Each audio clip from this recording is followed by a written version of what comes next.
각성하라! 각성하라! 예, 먼저 사법정의실현 및 검찰 독재대책위원회. 네, 구호 외치고 시작하겠습니다.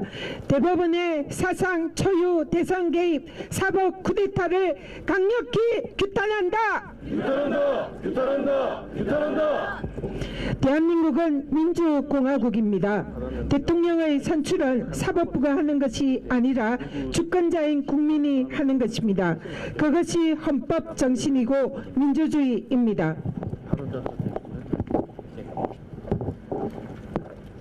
이재명 후보 선거법 재판에 이례적인 속도전을 펼쳐온 대법원. 그 속내는 결국 내란 세력의 이재명 죽이기 동조였습니다.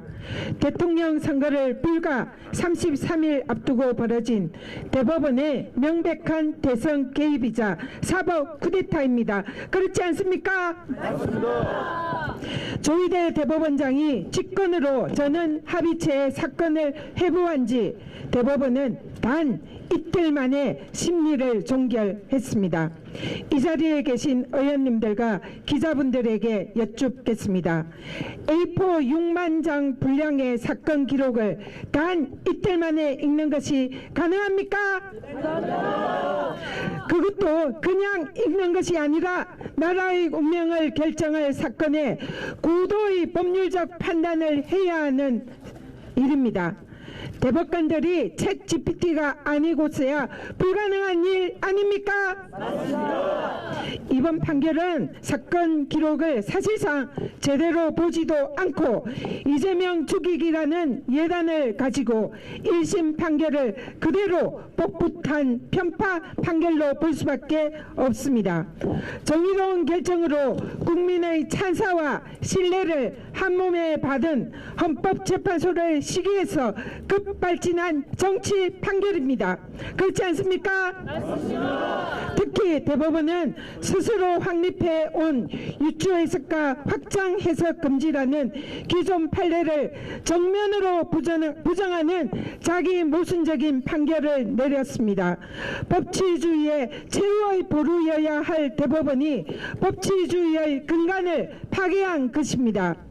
상고심의 심리 관행과 대법원의 예규 절차에도 어긋나고 법률심이어야 할 판결을 사실심으로 하는 정치 판결을 한 것입니다. 마땅히 사법 정의를 수호해야 할 대법관들이 국민 편이 아닌 자신을 임명한 내란 숙의 윤석열 편에 선 너무나 참담한 판결입니다. 대법원 스스로 사법 신뢰를 송두리째 무너뜨린 판결입니다. 반드시 그 책임을 져야 할 것입니다. 대법원이 대선 전에 속도전을 펼쳐서 판결을 선고하겠다는 얘기도 들립니다. 또 대선 이후라도 재판을 진행시켜 민주당 출신 대통령의 목줄을 잡을 것이다 라고도 합니다. 대통령의 불소추 특근에 형사재판 중단이 포함된다는 것은 논쟁의 여지가 없는 헌법 학계의 압도적인 다수설입니다. 하지만 이미 신뢰를 잃은 대법원에게 나라의 운명을 맡길 수는 없습니다. 민주당은 반드시 헌법학계의 압도적 다수설을 형소법에 명문화할 것입니다. 국민 주권을 찬탈하려는 사법 카르텔의 반민주적인 획책을 무슨 일이 있어도 저지하겠습니다. 그동안 윤석열 검찰 독재 정권의 하수인으로 전락한 검찰은 전 정권과 야권 탄압 그리고 이재명 죽이기에 올인해 왔습니다. 이재명 후보의 이른바 사법 리스크는 정치 검찰이 만들어낸 허구이고 가짜입니다. 정치 검찰과 사법 카르텔이야말로 대한민국의 진짜 사법 리스크라고 생각하는데 동의하십니까?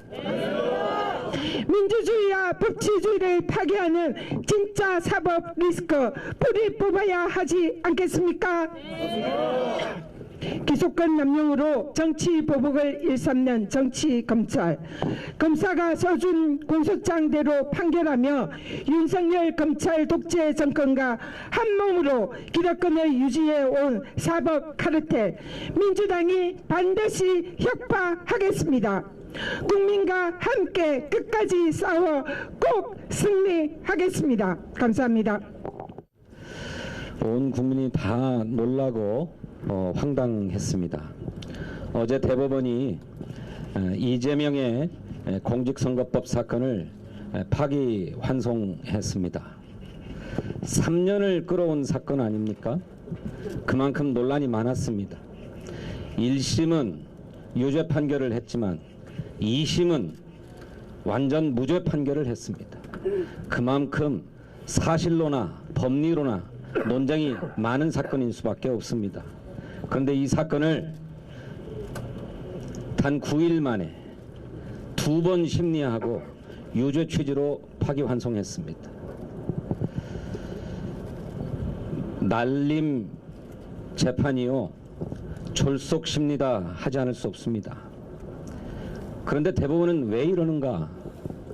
저는 내란 세력들이 사법 권력을 활용해서 최후의 반란을 벌이고 있는 것이다 이렇게 생각합니다. 지난 12월 3일 비상계엄이 선포됐을 때 우리 국민과 국회는 단호한 행동으로 비상계엄을 해제했습니다. 그리고 우리 국민이 광장에 모여 4개월간 투쟁하면서 내란의 수괴 윤석열을 대통령직에서 파면했습니다. 그런데 사법 권력은 온 국민의 투쟁으로 구속시켰던 윤석열을 해괴한 법논리를 들어서 슬그머니 탈옥시켜 주었고, 이제는 유력한 대통령 후보인 이재명 후보에 대해서 유죄 딱지를 붙이는 선고를 했습니다. 사법 권력이 국민의 주권을 빼앗고, 아니 최소한 유력 대통령 후보에게 유죄 딱지를 붙여서 국민의 선택에 영향을 주려는 것이다 이렇게 얘기하지 않을 수 없습니다. 사실 민주당이 아니랬습니다. 어쩌면 민주당이 상식적이었는지 모르겠습니다. 이제 대통령이 파면되어서 대통령 선거 국면이 열리기 때문에 국민이 선택해 줄 것이다. 모두가 국민의 선택을 받아들일 것이다. 법원도 검찰도 행정부도 다 수용할 것이다. 이렇게 보았습니다. 그런데 그렇게 우리가 상식적으로 생각하고 있을 때 사법 카르텔들은 자신들의 알량한 권력을 이용해서 음모를 꾸미고 있었던 것입니다. 이에 대해서 분명히 책임을 물어야 하겠습니다. 역사가 책임을 물을 것이다 이럴 것이 아니고 민주당과 국민이 나서서 책임을 물어야 한다고 생각합니다. 조금 전에 우리는 대법원을 규탄하고 각성하라고 외쳤습니다만 사실은 탄핵하자 이렇게 외치고 싶습니다. 대한민국 국회는 많은 권한을 갖고 있지 않습니다. 입법권과 탄핵 소추권 두 가지를 가지고 있습니다. 입법을 하자고 해도 그동안에 대통령의 거부권에 가로막혀서 단 하나도 입법이 성공한 적이 없습니다. 남은 하나는 탄핵 소추권입니다. 이것을 통해서 최소한 직무는 정지시킬 수 있습니다. 그러니 저는 망설일 것이 아니라고 생각합니다.